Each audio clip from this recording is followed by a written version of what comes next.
I wanted to share with you all a business development experience that we had here in Africa, which I feel pretty confident in saying is unique to our region. A while back, I had the opportunity to visit Mozambique to look at the potential for a tourism transaction there. Specifically, I was looking at Limpopo National Park and looking at whether there's scope to get private sector participation to come in, build game lodges, and basically run safari operations. Currently, Limpopo National Park doesn't get too many visitors and is very reliant on donor funding to stay operational. And this was one of the ways that government saw as a means of generating revenue to sort of ease themselves from this donor funding. So I was obviously quite excited. I get paid to go and go on safari and look for elephants and giraffes and lions and such. So I was quite excited. So this quickly changed though as soon as I arrived, and let me tell you why. So as soon as I got there, it was very apparent that the Limpopo National Park is very undeveloped. The infrastructure is lacking. There's not really water, electricity, the road access. Some of it's there, but particularly to the concession sites that we were talking about, they're really not done yet. So when I spoke to the gentleman, the gentleman that worked for Limpopo National Parks that was showing me around, he mentioned the first thing that we were going to do was to do a survey of the sites. Now, unfortunately, because of the way the road access was, the most efficient way to do this was actually to do this by air. So we were going to do an aerial survey of concession sites. Once again, coming in, aerial survey, looking for game. I thought this was, a dream assignment. This is going to be a great time. So my guide told me, listen, the best time to do this is very early in the morning. So let's meet at the hangar, tomorrow morning, 5 a.m. before the sun gets up. We'll get up, we'll go, and you'll be able to take a look at what we're working with here. So I said, that sounds fine. I'll see you tomorrow. So first thing, I can hardly sleep because I'm so excited about this opportunity. So I meet the gentleman at the hangar. My first thoughts here is that when he said aerial survey, I'm picturing kind of like a helicopter or maybe like a prop plane or something like that. But when we opened the hangar, what awaited me was something quite different. And I think it was even more more ironic because this hangar is huge. So we're opening up this hangar door, and it takes two of us to open it because it's so big and so heavy.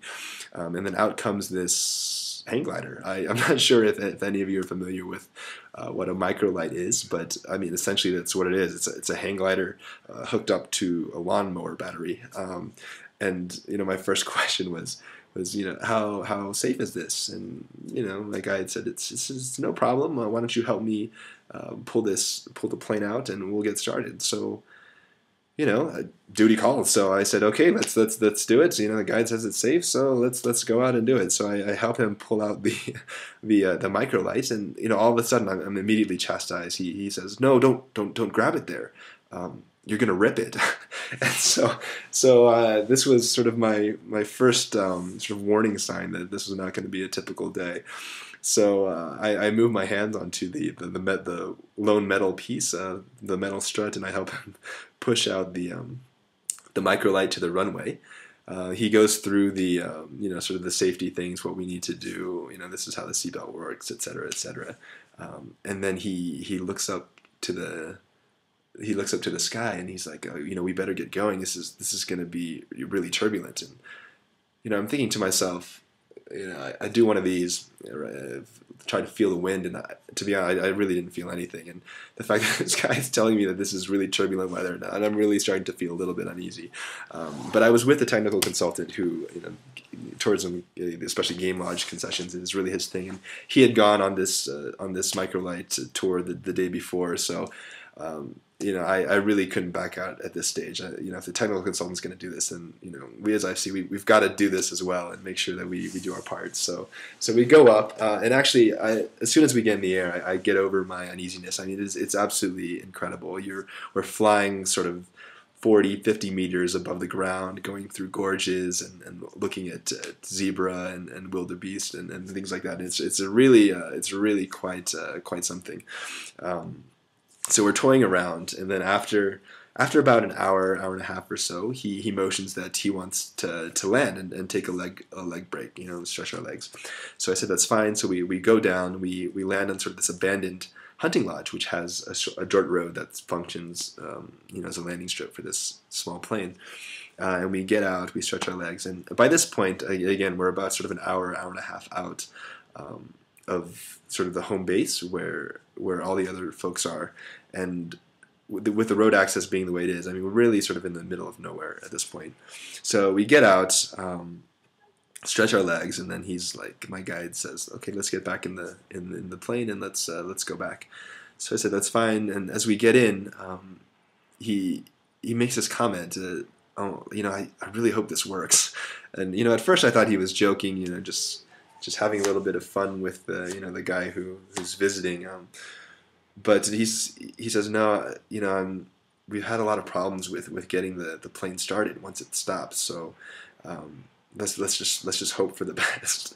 So I again I said, "Okay, let's try it." And he turns the key, and lo and behold, nothing. The battery's completely dead.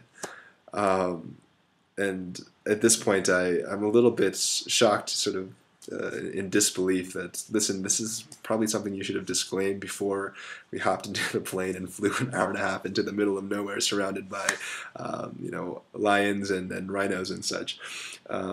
But he says, "No problem. This has happened before. I've got my cell phone. I know exactly which mountain we can climb to get reception and call for help."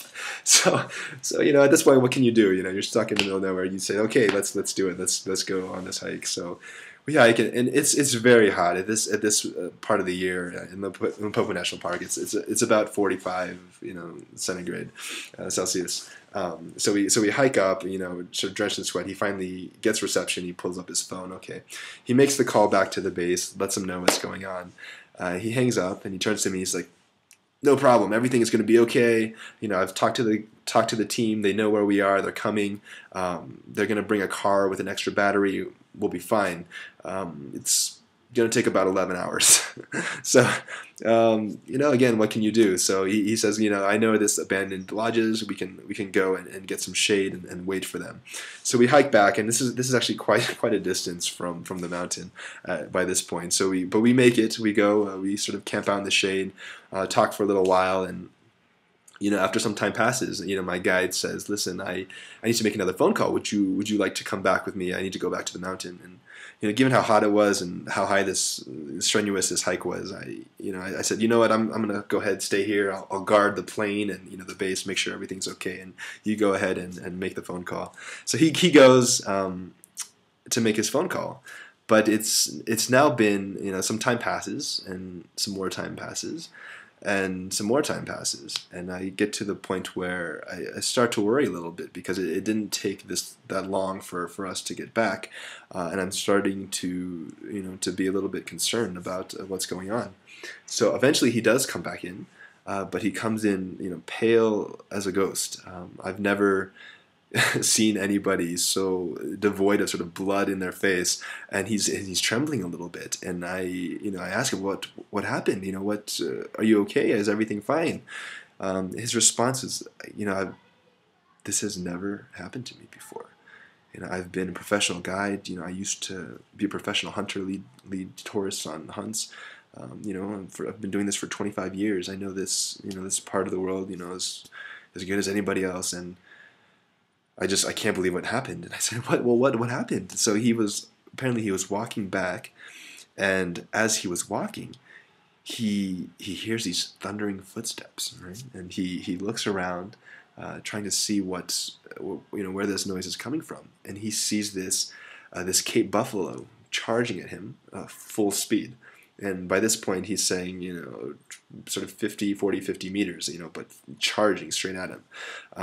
So, being, knowledgeable in these things, he's like, okay, my best bet is to find a tree. I need to just get high, and the Cape buffalo will see that he can't reach me, and he'll just go on past me.